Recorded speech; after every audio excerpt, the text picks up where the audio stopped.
विद्या भारती की online class में आपका स्वागत है।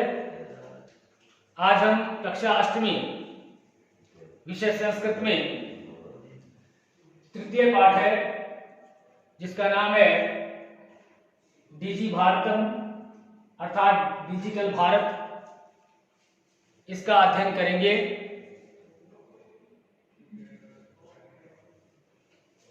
तो आइए, अद्य संपूर्ण विश्व डिजिटल इंडिया इत्यस्य चर्चा श्रूयते। अद्य आज संपूर्ण विश्व पूरे विश्व में डिजिटल इंडिया इत्यस्य इसकी चर्चा श्रूयते सुनी जा रही है। आज पूरे विश्व में डिजिटल इंडिया इसकी चर्चा सुनी जा रही है। अस्य पदस्य क्या भाव है? अस्य इस पदस्य पद अर्थात डिजिटल इंडिया का क्या भाव है, क्या भाव है? इति मनसि जिज्ञासा उत्पद्यते, इस प्रकार की जानने की इच्छा मन में उत्पन्न होती है। इति इस प्रकार की मन में जिज्ञासा जानने की इच्छा उत्पद्यते उत्पन्न होती है। इस पद अर्थात डिजिटल इंडिया का क्या भाव है, इस प्रकार की जानने की इच्छा मन में उत्पन्न होती है। काल परिवर्तनेन सह मानवस्य आवश्यकतापि परिवर्तते। काल परिवर्तनेन समय परिवर्तन के साथ, अब परिवर्तने शब्द में तृतीया का प्रयोग हुआ है सह के साथ में, तो इसका हो गया समय परिवर्तन के साथ मानवस्य आवश्यकता भी, मनुष्य की आवश्यकताएं भी परिवर्तते बदलती है। अर्थात समय परिवर्तन के साथ मनुष्य की आवश्यकताएं भी बदलती है। प्राचीन काले ज्ञानस्य आदान प्रदानम मौखिकम आसीत्। प्राचीन काले में ज्ञानस्य यानी विद्या का आदान और प्रदान मौखिकम आसीत्, मौखिक था। मौखिक यानी जुबानी था।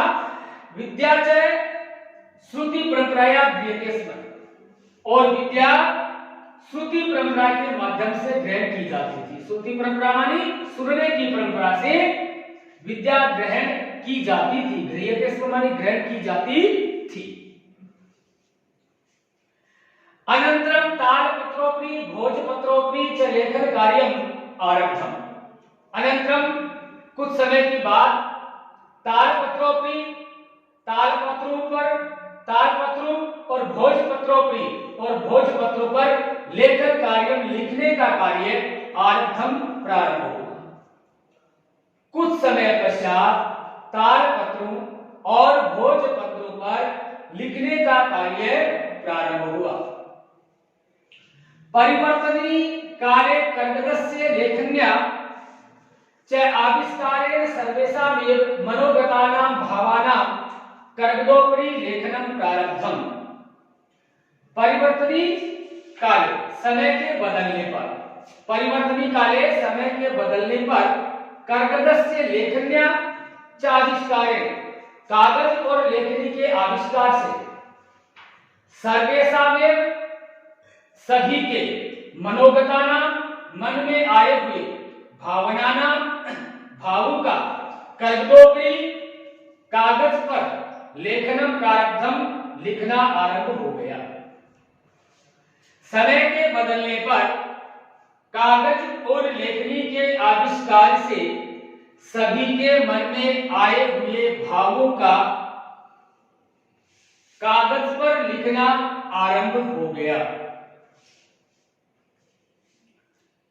टंकन यंत्रस्य आविष्कारेण तु लिखिता सामग्री टंकिता सती बहुकालाय सुरक्षिता अतिष्ठत्। टंकन यंत्रस्य टाइपराइटर के आविष्कारेण, टाइपराइटर मशीन के आविष्कार से, आविष्कारेण मानी आविष्कार से, तू तो लिखिता सामग्री, लिखी हुई सामग्री टंकिता सती टाइप करने पर बहुकालाय लंबे समय तक सुरक्षित रहने लगी। अर्थात टाइपराइटर मशीन के आविष्कार से तो लिखी हुई सामग्री टाइप करने पर लंबे समय तक सुरक्षित रहने लगी। पहले तो मौखिक था और मौखिक के बाद जब इसका आविष्कार हुआ उसके बाद लिखना शुरू हुआ और उसके बाद टाइपराइटर मशीन का आविष्कार हुआ जिससे टाइप की गई सामग्री लंबे समय तक सुरक्षित रहेगी। वैज्ञानिक प्रविधि प्रगति यात्रा पुनरपि अग्रे गता। वैज्ञानिक खोजों की प्रगति यात्रा पुनरपि यानी और भी, पुनः मानी फिर से, अपि मानी भी, यानी और भी, अग्रे गता आगे चली गई। वैज्ञानिक खोजों की प्रगति यात्रा और भी आगे चली गई। अद्य सर्वाणि कार्याणि संगणक नामकेन यंत्रेण साधितानि भवन्ति। अद्य आज सर्वाणि कार्याणि समस्त कार्य संगणक नामकेन यंत्रेण कंप्यूटर नामक यंत्र से साधितानि भवन्ति साधित होते हैं। आज समस्त कार्य कंप्यूटर नामक यंत्र से साधित होते हैं। समाचार पत्राणि पुस्तकानि च कंप्यूटर माध्यमेन पठ्यन्ते लिख्यन्तेश्च। समाचार पत्र च पुस्तकानि और पुस्तकें कंप्यूटर माध्यमेन कंप्यूटर के माध्यम से पठ्यन्ते लिख्यन्ते च पढ़े और लिखे जाते हैं या लिखे और पढ़े जाते हैं। तो कहने का मतलब ये हुआ कि पहले विद्या का जो आदान प्रदान था वो मौखिक था। उसके बाद जब आगे प्रगति हुई तो लेखनी का और कागज का आविष्कार हुआ तो विद्या के आदान प्रदान में लिखना शुरू हो गया। और उसके बाद जब कंप्यूटर का आविष्कार हुआ तो कंप्यूटर के माध्यम से